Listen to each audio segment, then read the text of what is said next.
God pursues us. God loves us. He wants a relationship with us. And no matter how far we run, no matter where we're at, He continues to pursue us. So I'm married. I have a wife. Her name is Brenda. I've got 2 kids, Garrett and Amanda. Amanda is married to Zach Bright, and Garrett is his wife's name is Amanda. Zach and Amanda have a son, my first grandchild, who is 3 weeks old. He is the cutest baby that I have ever seen. I became a Christian when I was 15 years old. And I remember it was at East Union Mennonite. We were having revival meetings. I just remember really, even prior to this, really struggling with the fact that I wanted my own faith. I wanted my own relationship. And I just remember at those meetings, just the challenges was put out about making Christ your own, having a personal relationship. And it's something I really wanted, and accepted Christ. And I'll just never forget the feeling of peace and just the way that I felt God's presence in my life. And it was such a relief to finally have my own faith. And as a lot of us do, through high school, I was kind of a mediocre Christian and fell back into the habits of kind of fake it till you make it kind of thing. Again, just going to church, getting involved in leadership in the youth group, and just kind of playing the game. And probably when a lot of this change was, I was 19 years old. I was out of high school, and was starting to think about, what I was going to do for a job, and kind of what does the future look like. And I really started to struggle with my faith. And I remember just going into a really deep, dark time in life, a lot of depression, anxiety. And believe it or not, during the worst of this time, I was at Rosedale Bible College,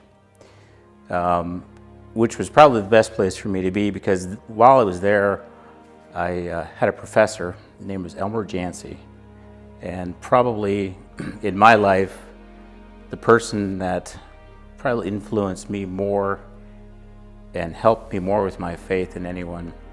I just remember really struggling with a lot of questions of, is what I believe true? Do I believe in Jesus Christ? Did Jesus Christ really die for my sins? And I remember after class, many, many evenings with Elmer, we would discuss these questions. And one of the things that Elmer really challenged me with is, do I really think that God is afraid of my questions? Do I really think that God dislikes the fact that I'm questioning Him?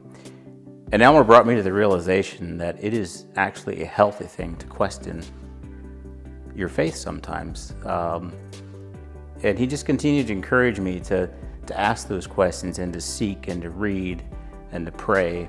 And the interesting thing was that during this time, I was actually also in a cults class, learning about the different cults. And I remember going through that class, just kind of starting to understand that, man, my faith really makes sense. My God is real. I mean, we actually saw Him work through Christ and through the apostles, and you read the Bible and you just see the miracles that were performed. And it just brought me to a place where I realized that my God is real. And believe it or not, during that time of darkness, I probably grew during that time more than any other time in my faith. And I just remember it was almost miraculous how it was a spring day, and I was walking to class, and God literally just took it away. And I went from a very anxious, depressed, sad young man to just somebody who was on fire for God.